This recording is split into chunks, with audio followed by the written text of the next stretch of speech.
Hi, and welcome Hello back. there. Sorry. No, you're good. Uh, to season 3, episode 15 of This Week in Voice. This is a special episode because if you're watching this on YouTube, you're seeing that we have recorded this on video, which we don't normally do. Welcome to the show. My name is Bradley Metrock. I'm CEO of Score Publishing, a company based in Nashville, Tennessee.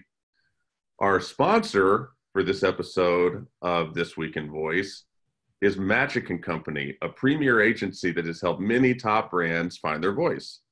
A diamond sponsor of the 2019 Alexa Conference, Magic & Company's Ben Fisher spoke on the necessity of marketers to be thinking about how best to represent their organizations in this new voice-first era.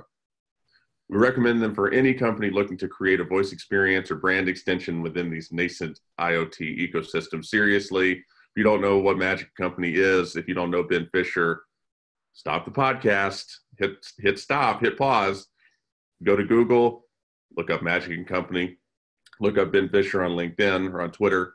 Hit them up because they do great work. You'll be glad that you did.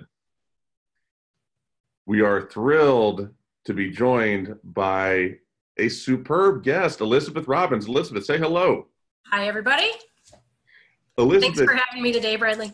No, of course, for sure. And Elizabeth, you and your company, Best Innovation Group, are doing some very interesting work. I'm just going to yield the floor to you. Tell us who you are, tell us what you do for Best Innovation Group, and tell us what Best Innovation Group is and does. Okay. I am the product director, which means I get to have my hands in a lot of the activities that go on. Best Innovation Group is a company that was founded about 5 years ago by a bunch of financial industry executives. And John Best is one of our co-founders. He's our CEO. And we all come from some aspect of financial services. A lot of us have worked for financial institutions or worked in fintech or other aspects of the industry. And so we all have not just a direction, but really a passion for helping financial institutions become the best that they can be. And a lot of our work focuses on credit unions right now. We're very focused on helping small and mid-sized financial institutions specifically really grow and figure out how to dominate in their markets. So we offer some products, some packaged software and other kinds of solutions in addition to our voice-first banking platform, which we will talk about in a few minutes. We also do consulting, where we go in and help financial institutions optimize their operations and figure out how to leverage new technologies, especially to grow and be competitive against some of the global financial institutions that they're all competing against. And then we also offer third-party development work. So we do a lot of work in the distributed ledger space where we build dApps, distributed applications for blockchain. We work a lot with Hedera Hashgraph. And so we try to work on technologies that are really up and coming, things that don't necessarily exist right now, trying to help the financial institutions look down the road and understand tomorrow's problems and start solving them today. So that's really the focus. And that really speaks a lot to how we ended up in the voice first space about 3 years ago. John Best, our CEO and founder, saw this voice first universe starting to explode. And he really has this gift for looking around the corners, right? And I say this about Brian quite a bit. I look for people that can see around those corners much better than I do and try to figure out how to bring those visions into reality. And so John had this vision of this expanding universe of voice services. And he said, there are things that we need to do to properly position ourselves and our clients to be ready for this expanding universe. And that really set the tone for our voice banking platform, as opposed to just a voice banking application, and how we envision financial institutions being able to leverage voice in their organizations, both internally as an operational tool, as well as externally with their clients and members. So we are really enjoying being in this space because it allows us to merge this up and coming area of voice with an area that we are really passionate about for our whole careers, which is financial institutions and financial services. So our voice platform is the Financial Innovation Voice Experience. We call it FIVE. And FIVE is a product that we offer to financial institutions to offer to their members and clients. And it allows the end users, the customers of the financial institution, to access their financial information with that financial institution, with their bank or credit union, using Voice First, available on Alexa or Google. And the fact that I'm about to put another "or" on the end of that is the whole reason why we felt it was important to build this as a platform, because we don't want to create more silos of data for organizations. And really, when you think about what happens when you build an Alexa app and then an action for Google, what you've really done is just create two silos that have to be maintained separately. Even when they're accessing the same set of data, you still have to maintain those intents and those slots and all of that internal structure that makes you be able to talk to the device. You have to maintain that separately, and that just didn't make sense to us. So we wanted to make sure that our clients could have a single point where they could maintain all of the information they needed in order to service their customers. And so when one of our financial institutions has an end user who asks a question, they need to get the same responses and the same answers to their questions, regardless of which voice platform they're on. And so to us, it was really important to envision this as an end-to-end solution and how our clients would create and manage these voice applications before we actually started figuring out who we were going to build it for. And now at this point, one of the things that I need to do is assess new voice services as they come to the market and figure out what's really going to catch and how is that experience for the end user going to meld with the experience that end users using other devices have, right? So we try to create this consistent, uniform environment to make sure that that experience is the same no matter how they're accessing it. Excellent. Yeah, no, that's a great explanation. And, you know, there's a great VoiceBot article. We'll try to link to it back in the show notes of this episode. There's a VoiceBot article from early February talking about the progress that Best Innovation Group has made in working with these credit unions. When you think about a credit union, you may not think vanguard of technology, but that's just ignorant. These credit unions are working with Best Innovation Group. They're not just ahead, they're way ahead. Congratulations on all the work you're doing, and looking forward to y'all being part of the Voice of Banking Summit we're doing later in the year too. Thank you for being on the show, Elizabeth. This is great. Thanks, I'm looking forward to it. With that, we will get to the news. And story number one, oops. Google says Nest Guard's hidden microphone wasn't meant to be a secret. Oh boy. So this is an interesting one. You know, Elizabeth, I want to get your thoughts on this really before I say too much. You know, how does the story just strike you as a whole? do you believe Google? Does it matter if they're lying? Do they have they worn out their welcome, or do they have a little bit more equity left in the bank? Share with me and the audience your thoughts as you look at this story. So, as somebody who's been in technology for my whole career, I can tell you that, well, yeah, it should have been documented, but it probably wasn't malicious. They probably weren't trying to sneak anything by anyone. In most of my past engagements, we've always had this concept of something we called reserved for future functionality. And when you think about what that means, it means that sometimes when you're building something from scratch, it's easier to wire in things that you're not quite ready to use and be able to activate them with a software update later than to have to tell people, oh, you know, we know that you bought this device and it's, you know, a couple $100, but now if you want this new functionality, you have to pitch it and get another one, right? So if you think about building houses, this is a great example.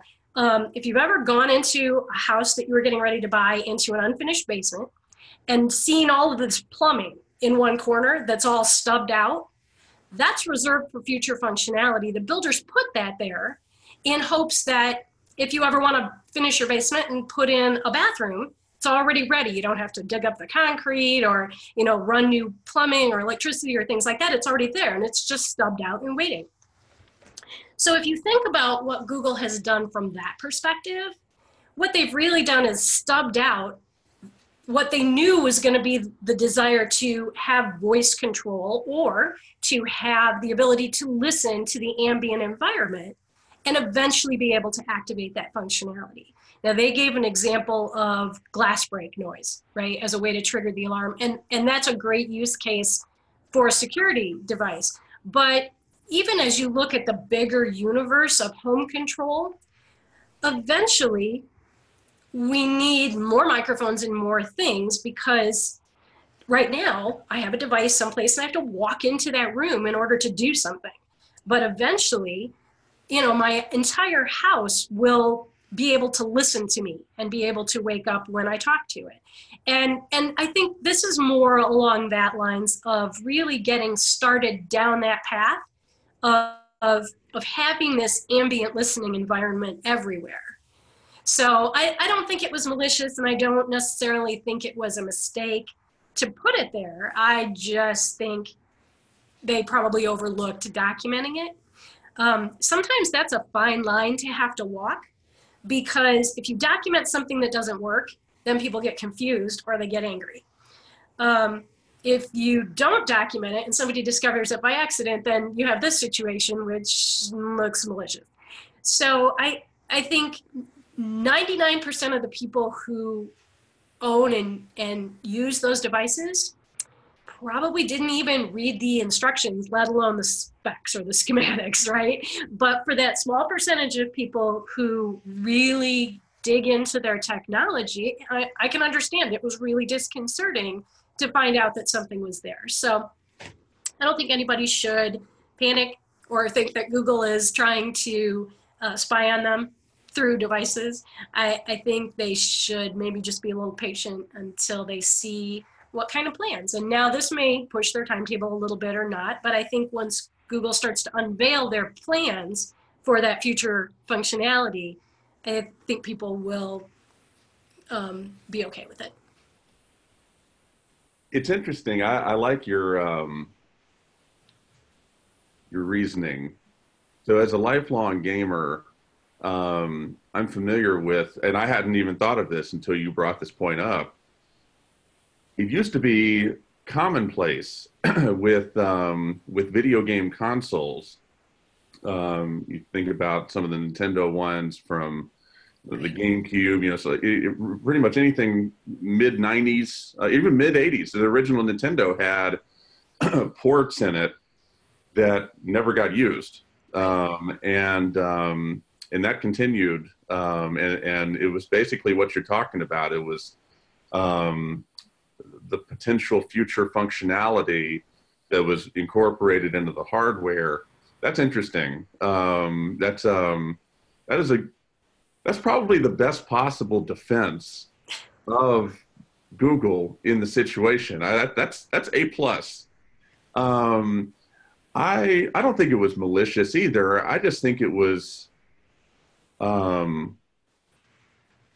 mean, incompetence probably too strong of a word. It was just it was a mistake. Oversight. An oversight. Thank you. That's perfect. There's our word. Because when you think about the money and the time and the resources that have gone into the marketing spend for Google to catch up with Alexa, right, here in the United States and frankly abroad too, it's been massive.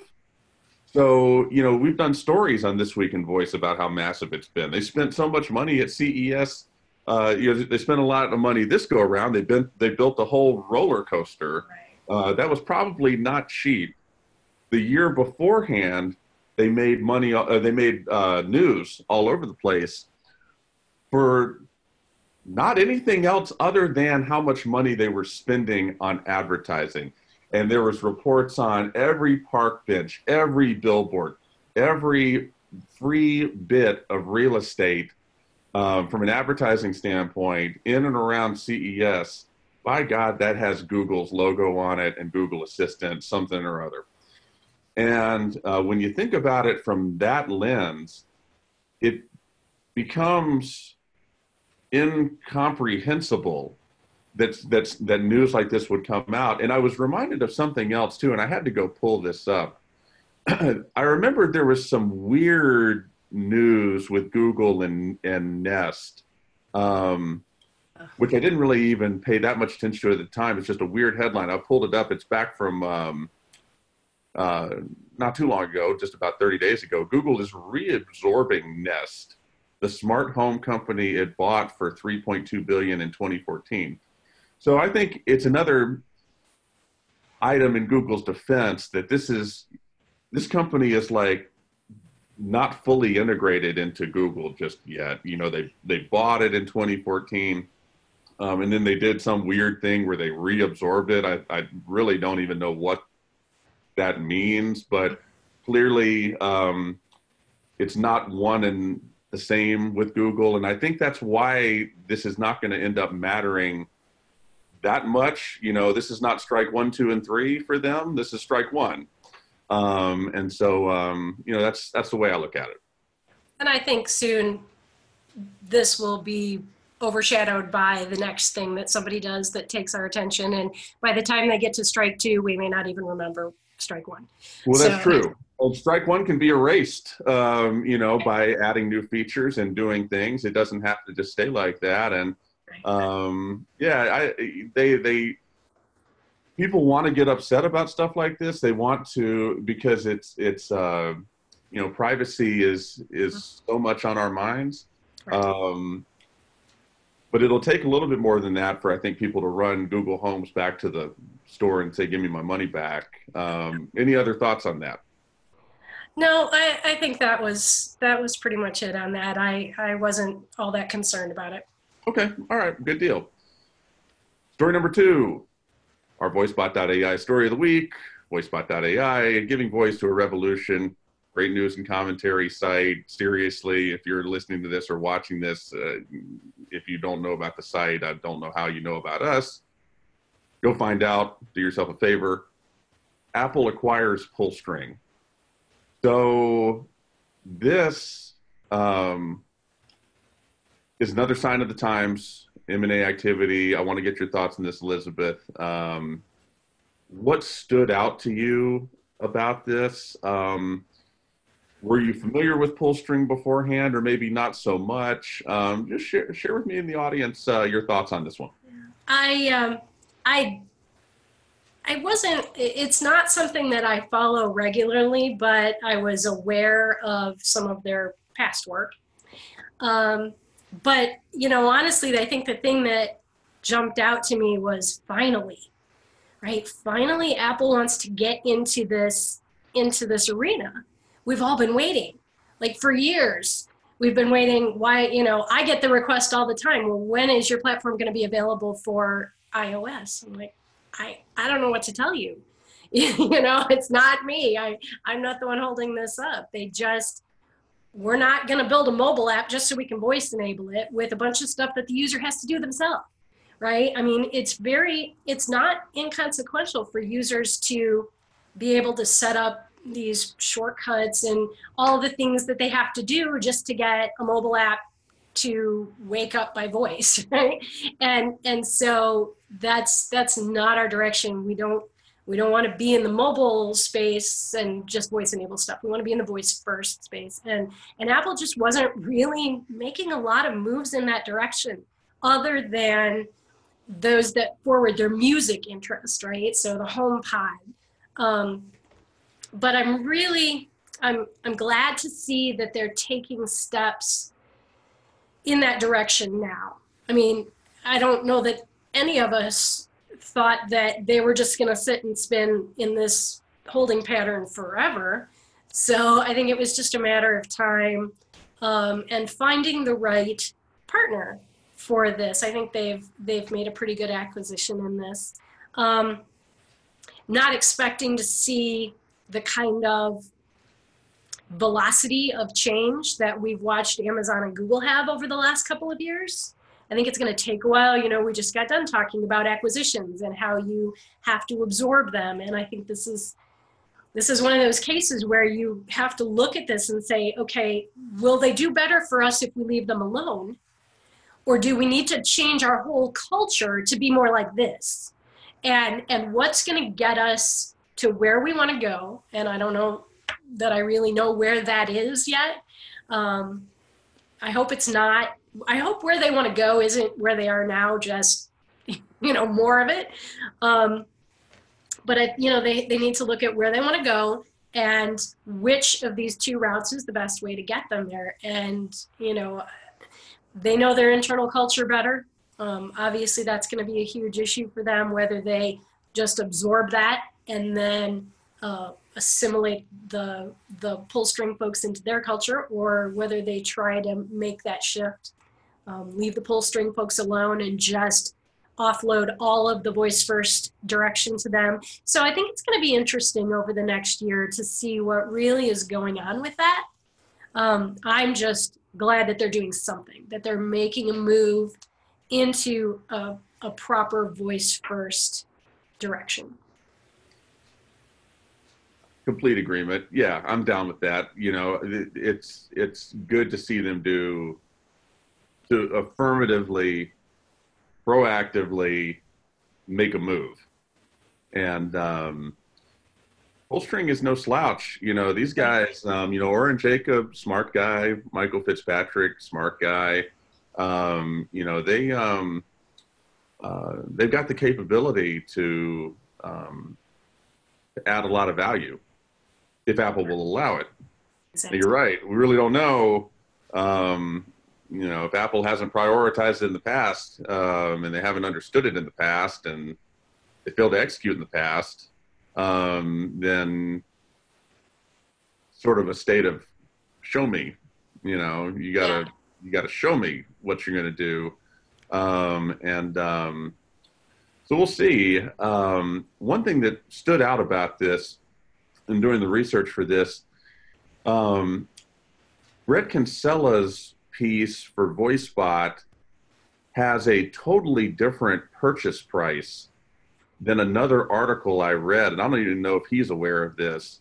I read an article that said they got bought for $100 million, and which would mean a number of different things, but for Brett Kinsella's article, he says that they were bought for $30 million, which was less than the amount that they fundraised. Which I thought that was interesting.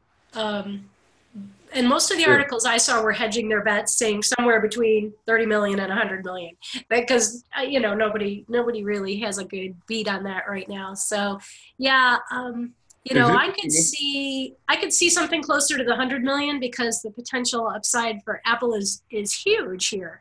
There's implications with whatever the true purchase price here becomes important, because if they're buying it for less money than the investors put in it first, then it becomes much more likely that it's an acqui-hire sort of just suck it up, you know, and continue to do business as usual. Whereas if it's a higher purchase price, then obviously there's a premium that Apple is showing that they're putting on this, Right. and a premium they're putting on what Pullstring has done thus far, and they're less likely to interfere. You know, there's big implications with that knowledge, and I'm more than inclined. I'm going to believe what Brett Kinsella reports over anybody else. But it's interesting to see this vastly different reporting across different sources. So. Yep, I agree. But all will become clear soon, as it often does with Apple. We'll see what happens with that. Moving on to story number 3 from VentureBeat. Could hackers trick voice assistants into committing fraud? Researchers say yes. So this is right up your alley. You know, this is something that you probably get asked about all the time, literally every day of every week. What do you think about, you know, this article sort of presents its own story. You know, you can feel free to comment on that, but also just more broadly, what in your estimation, from where you sit, your perspective, all that you do, Elizabeth, what is the state of security of these ecosystems? Share with us. So after spending 2 years in this environment, trying to make sure that the entire ecosystem is secure enough that we can allow people to do these banking transactions, I have to say that while we certainly are looking forward to implementing more security measures, and a number of people are working on different ways to do that, and there's some really interesting work being done in that space. You know, I just feel like the examples in that article specifically were so much work for so little reward that I can't imagine, from an educational, academic, theoretical, could it happen perspective, yes. And should we all pay attention to that to make sure that we are working ahead of that curve? Absolutely. Do I think anybody should be panicking right now that somebody is going to embed a subsonic command string into their audio file that they hope they can get you to play in hopes that they can get you to unlock the door to your house? I mean, I don't see an actual threat scenario there that the average person needs to worry about. What I do see is something down the road that I've been contemplating for a while, and that is the idea that when you're in an autonomous car, and this is down the road, because we're not all just hopping in autonomous cars today and driving off. But when you do, it only makes sense that the way you interact with your autonomous car is by voice, right? Nobody's going to get in an autonomous car that's going to take them someplace and put stuff into a keyboard, right? And so that's where I see a potential for some of these particular threats. This whole idea of embedding something into the sound stream and then getting it to play commands that only your AI can hear. And there's a lot of ways that you could maliciously use that. I mean, think about an autonomous armored car, right? And hijack the armored car. And now there's some reward for that level of effort that you're putting in. So I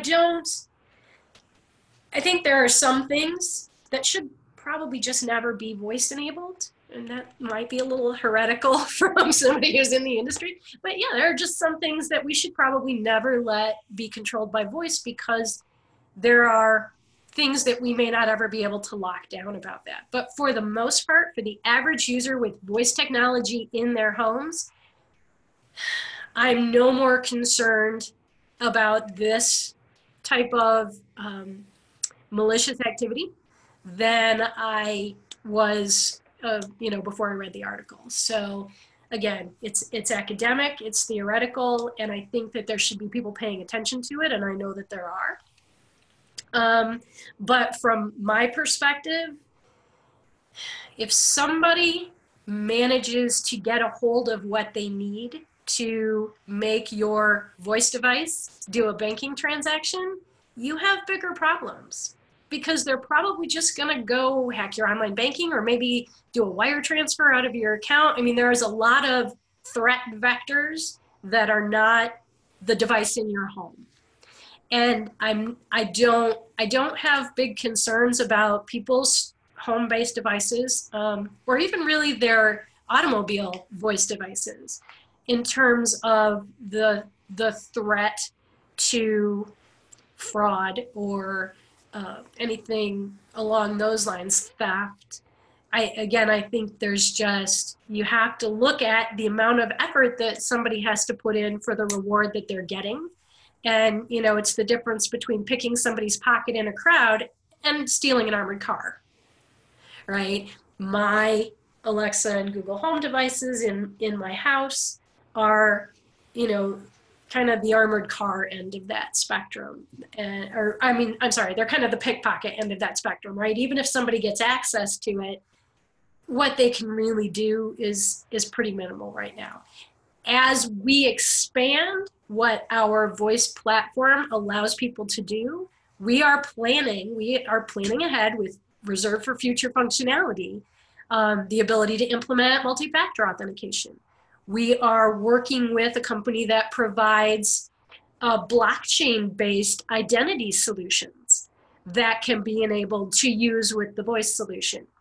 Much lower friction than a typical MFA, text you the code, have you say it or type it or something like that. So we're looking at a lot of solutions going forward that will continue to expand the security of our product.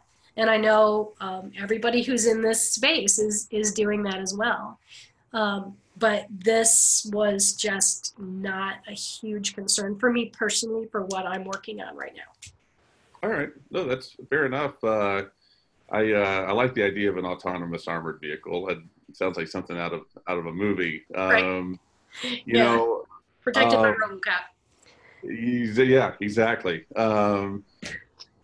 I think what you're hitting on, is it's sort of a testament to Amazon and Google that what's been the biggest fraud that's been committed with the smart speaker?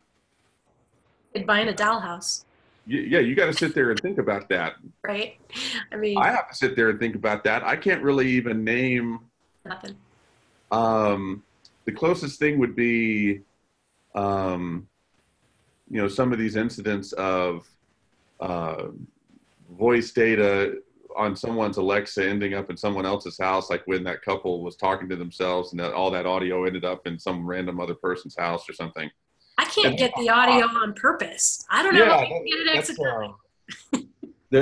You got to think hard and really be in the weeds on this to have any sort of example to mention whatsoever. Yeah. And I think that hopefully that continues, because the moment that changes, like for example, the Google and Nest story from earlier. Mm-hmm.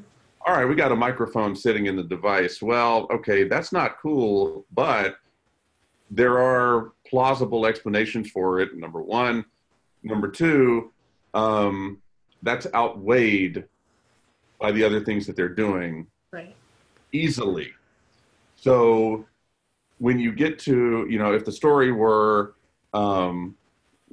Nest users were defrauded of $2 billion last week due to hackers, now you've got, people returning anything with Google Assistant in it. Now you've got people, making choices in the voice assistant, voice first landscape that they weren't probably making before. And that both of these companies, and as Samsung comes online, as Apple starts to do more, and what Microsoft's doing, in the corporate world, with Cortana. Right.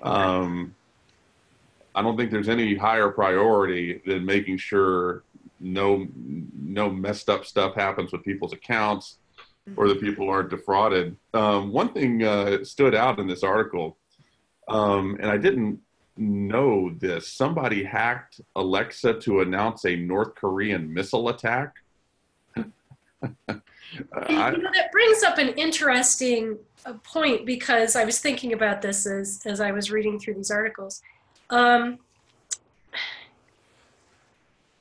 People make a lot of claims about things that have happened, but I don't really know that there's a process or a mechanism for vetting these stories. What we really want to be able to do is forensically investigate how these things happened. Now, maybe Amazon is doing that and Google is doing that on the back end. They have access to information that you and I will never know about or never be able to get access to. I would like to think that somebody is back there dissecting these incidents and able to explain to us at some point, or at least to their internal organizations, what happened, how it happened, how do we prevent it from happening? Because I have no idea how I would go about hacking somebody else's device to play an audio file that they didn't request.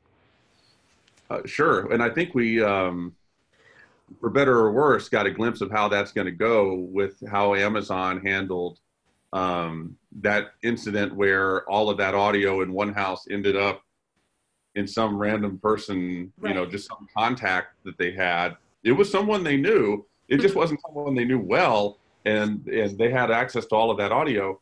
Amazon's explanation was along the lines of, sorry, but it's not ever going to happen again. Right. When you think about the sequence of events, it's not inconceivable that they said something that the voice AI interpreted as message, and that there was then a name that was mentioned, and the contact list that is accessible, it probably had that name in it, and then from there it's just recording stuff.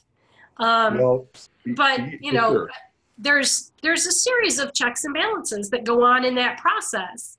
So is it possible that they inadvertently hit all of those checks and balances? Yeah. To your point, it would be nice if Amazon would tell us, but they're never going to do that. The interesting thing here to me is that, and you've got a front row seat for what you're doing as well, being involved in banking and finance. Right now, you've got these disparate pieces of the puzzle that are not united. If whatever electronics I have in my car, for the vast majority of the population, it's not tied to what's going on in your house, unless it's some sort of trivial way, perhaps. What's going on in one room of your house, people have connected homes and everything, but in terms of the voice landscape, if I ask Alexa to do something, in my bathroom, play a song, in the kitchen, maybe it remembers it or maybe it doesn't. All of this is going to change to where your bank and your car and your house, every room of your house, your mobile, everything's going to be tied together much, much more coherently.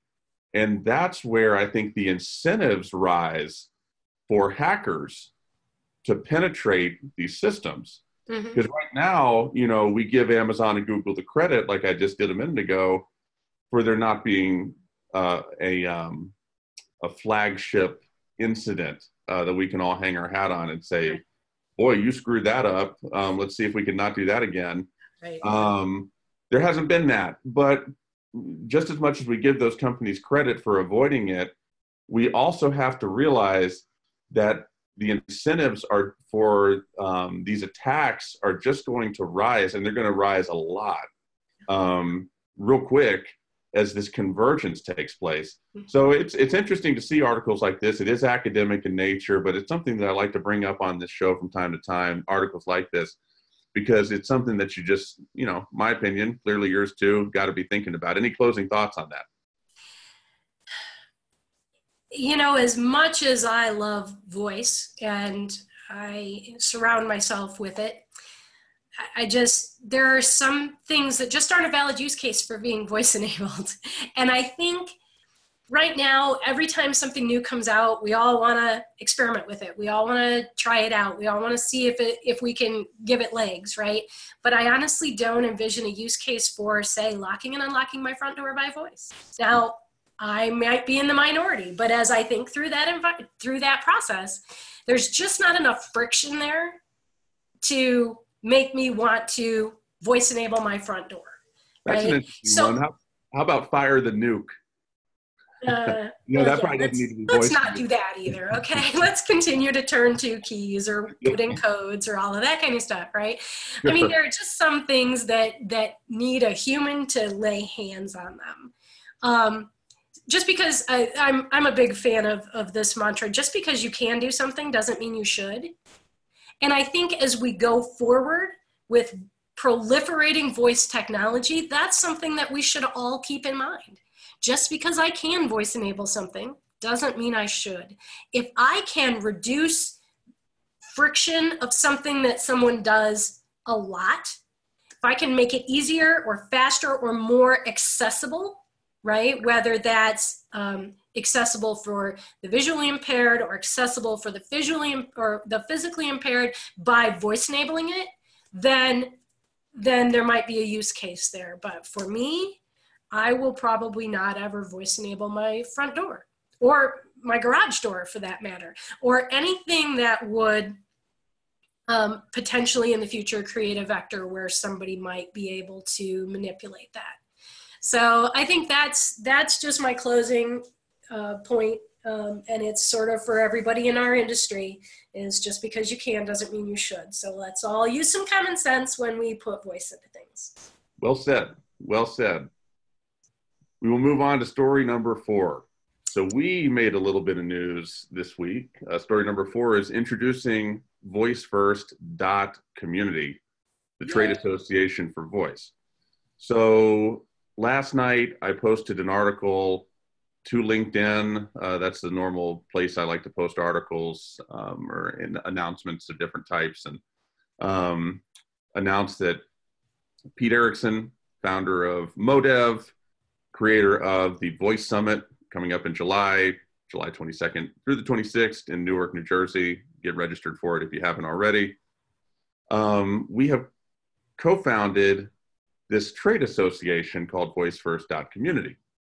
And the point of it is to generally advocate for and promote the shared interests of this young voice first community.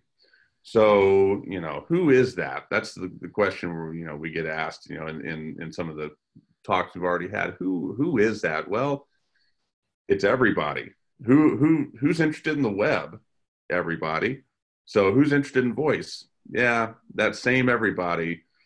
Everybody from Amazon and Google and Microsoft and Samsung and Apple and Mycroft, anybody creating voice assistant, smart speakers, any software or hardware that plays in that landscape, the technology companies that are supporting that, doing complementary things, such as a Best Innovation Group, for example, all the way down to individual people and small businesses of different types that are testing the waters, that are getting into voice, that are seeing what it can do for them and how they need to extend their products and services into the space. Everybody's got a lot of the same interests, and the article walks through some of them. You can read it if you're interested. Elizabeth, I want to get your thoughts. We talked a little bit about it before the show. Share with me and the audience, obviously be kind. You're talking to a co-creator of this right now. did anything stick out to you about this that you thought was potentially more valuable than the other parts? What was your thoughts as you looked at this announcement that we made? Well, first of all, I am so excited to see somebody stepping up so early in the evolution of this technology. And of course, when you look at the broader voice recognition, speech recognition technology, that's decades old. But what I'm talking about is our current voice first movement. I'm so excited to see prominent people in our industry stepping up to create this now. Because I think one of the things that you see as you look back over the history of technology is that the technology always precedes the regulation. And in the absence of regulation, well, sometimes we can be a little bit Wild West, right? And so I thought it was interesting that you mentioned the internet. If we look back to the early days of the internet, there was some Wild West stuff going on, right? People making land grabs for domain names and the disputes that would arise out of that. And hey, you can't have that domain because that's my trademark and things like that. And so I'd like to see us learning from previous iterations of these kinds of new universes and jumping in early like you have and really applying some of the lessons learned from history, right? So this whole idea of domain names is one that I've kind of been very sensitive to for a while as we try to name skills and name actions. Our clients tend to be regional. And so we have many clients that have pretty much the same name.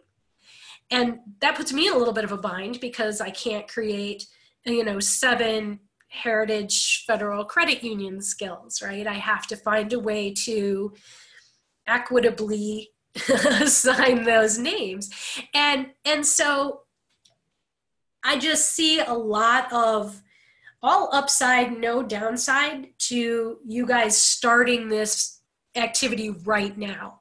And I think that the other thing that we've seen throughout history is that when industries don't police themselves, the government will gladly step in and do it for us. And so by being proactive like this, I think you're heading off a lot of potential conflict between industry and government in the future. So I'm really excited to hear about the things that you guys are doing. I know that you're going to be, among other things, very vertically focused in your information gathering and your efforts. So I'm really happy about that because I know that there are things to these verticals that are unique in their world, and I understand that. There are also a lot of things that they need that are common across the entire space. So I think by focusing your efforts up to this small group that you're starting with and having good visibility to the things that are more granular, I think it can only help, and it's a great recipe for success that you guys are starting out on early. We appreciate that. I mean, we're excited about it. It feels like the right time. Voice has got this sort of way of, it's got its own drumbeat, its own cadence, its own march. And according to that cadence and that timing, we're out of the time now where, nobody, even the staunchest person that hates, the technology for whatever reason that may be, they're not making the argument that it's a fad. That argument's gone. Yeah. They're making other arguments like it's not private or it's not secure or I just would rather do this other interface or whatever. So, the timing feels right in terms of we've seen multiple cycles now of huge waves of adoption, through Amazon selling over Christmas, Amazon and Google both, or Prime Day, and all the sales and Echo devices being 3 or 4 of the top 10 devices on Prime Day or something. All the evidence is there to show that the hunger and demand is there for the technology. And yet, you're right, you don't hear name a governmental official that's talked about a smart speaker. The closest thing is Trump mentioning AI, which happened a week or so ago.